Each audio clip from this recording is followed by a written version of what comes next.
امریکی خانہ جنگی آپس کے تضادات کی وجہ سے ہوتی ہے۔ جب اس کا پرامن حل نہ ہو تو طاقتور کمزور حریف کو شکست دے کر اس سے اپنی شرائط منواتا ہے۔ امریکی خانہ جنگی میں یونین کو قائم رکھنا اور غلامی کو ختم کیا۔ امریکا کی خانہ جنگی میں شمال اور جنوب کی ریاستوں کے مختلف نظریات تھے۔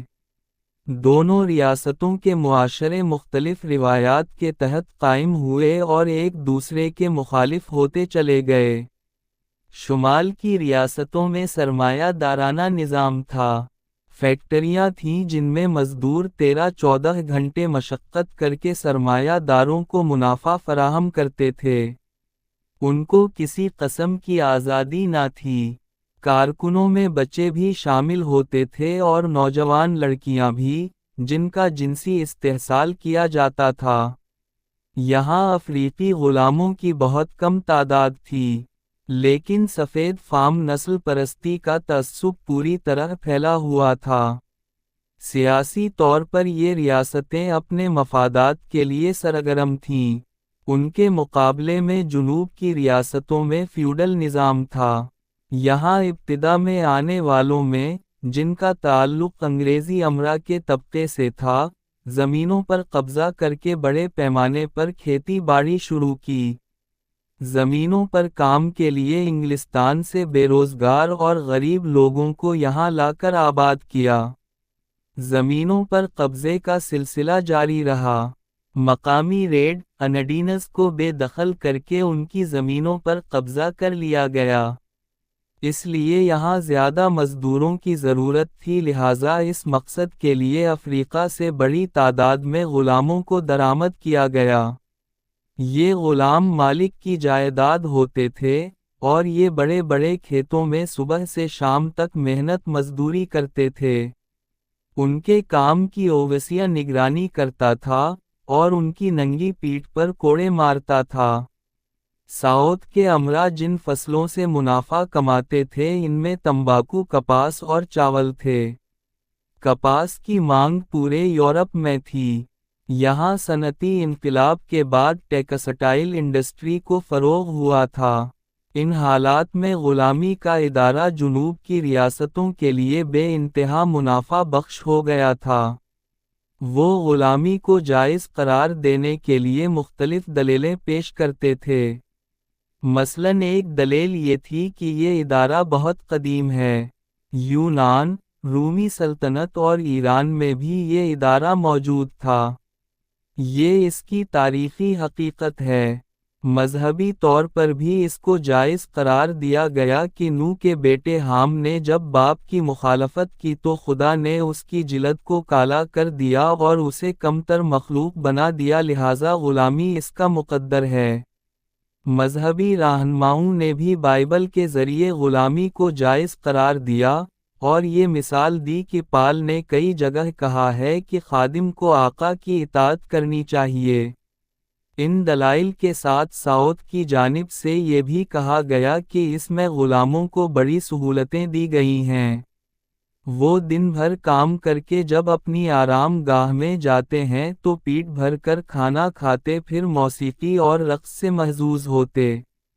اس لیے ان کی زندگی شمال کے مزدوروں سے بہت بہتر ہے، جبکہ حقیقت اس کے برخلاف تھی۔ غلاموں کو کام کے دوران کھانے کا مختصر وقفہ دیا جاتا تھا، اور سزاؤں کے ذریعے انہیں خوفزدہ رکھا جاتا تھا۔ جنوب کی ریاست میں غلاموں کی وجہ سے ایک تضاد یہ پیدا ہوا کہ غریب سفید فام مزدوروں کے لیے کام کی کمی ہو گئی، کیونکہ زمینوں پر غلہ پیدا نہ کرنے سے مہنگائی ہو گئی، اور غریب لوگ غلاموں کو اپنا مخالف سمجھنے لگے، جس نے نسلی تعصب کو ہوا دی۔ سن 1861 کے انتخابات میں لنکن امریکی صدر کے منتخب ہوا تو اس وقت جنوب کی ریاستوں میں علیحدہ ہونے کا منصوبہ بن رہا تھا۔ لنکن نے اس پر زور دیا کہ وہ ہر حالت میں یونین کو قائم رکھے گا، اور ساتھ ہی یہ بھی اعلان کیا کہ وہ غلامی کا خاتمہ کرے گا۔ چونکہ اس ادارے کی وجہ سے جنوب کی ریاستیں طاقتور ہو گئی تھیں، لیکن جہاں تک عام لوگوں کا تعلق تھا وہ جنگ کے حامی نہیں تھے۔ شمال کی ریاستوں میں اینٹی وار جماعتیں قائم ہوئیں جبکہ جنوب میں امن تحریکیں اٹھیں۔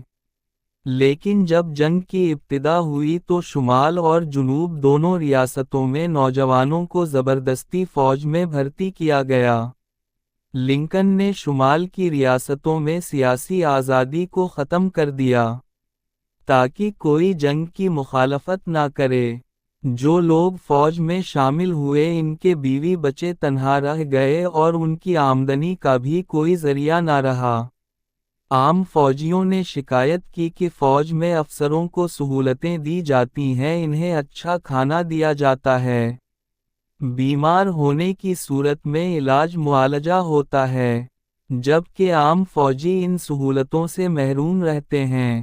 ابھی غلامی کے خاتمے کا اعلان نہیں ہوا تھا کہ جنوب میں افریقی غلاموں کی بغاوتیں شروع ہو گئیں، وہ غلام جو غیر شادی شدہ تھے بڑی تعداد میں فرار ہونے لگے۔ کچھ سفید فام افراد ایسے تھے جنہوں نے ان کی مدد کی لیکن شمال کی ریاستوں میں انہیں پناہ لینے کی اجازت نہ تھی۔ غلاموں کی بغاوتوں کے نتیجے میں کئی سفید فام مالک قتل بھی ہوئے۔ وہ غلام جو کھیتوں میں کام کرتے تھے، انہوں نے کام میں سستی کی اور فصل کو بگاڑا، لہٰذا غلامی کا وہ ادارہ جس کی بنیاد پر اشرافیہ کا کلچر تھا، اس کا خاتمہ ہوا۔ اس خانہ جنگی کے حالات میں یونین کی فوجیں کامیاب ہوئیں اور ساؤتھ کی ریاستوں کو شکست ہوئی۔ غلاموں کو آزاد کر دیا گیا، لیکن نسلی تعصب کسی نہ کسی شکل میں قائم رہا۔ اس خانہ جنگی میں عام لوگوں نے مصیبتیں اٹھائیں، فوجی لڑتے ہوئے مارے گئے، لیکن تاریخ میں سیاستدانوں اور جنرلوں کو فاتح قرار دے کر عام لوگوں کی قربانیوں کو نظر انداز کیا گیا۔ جنگ کسی بھی شکل میں ہو، عام شہری سب سے زیادہ متاثر ہوتے ہیں۔ غذائی قلت کی وجہ سے عام لوگ فاقے کا شکار ہوتے ہیں، جبکہ حکمراں طبقہ جنگ میں بھی منافع کما کر اور زیادہ امیر ہو جاتا ہے۔ مزید تفصیل کے لیے دیکھیے کتاب a people's history of the civil war.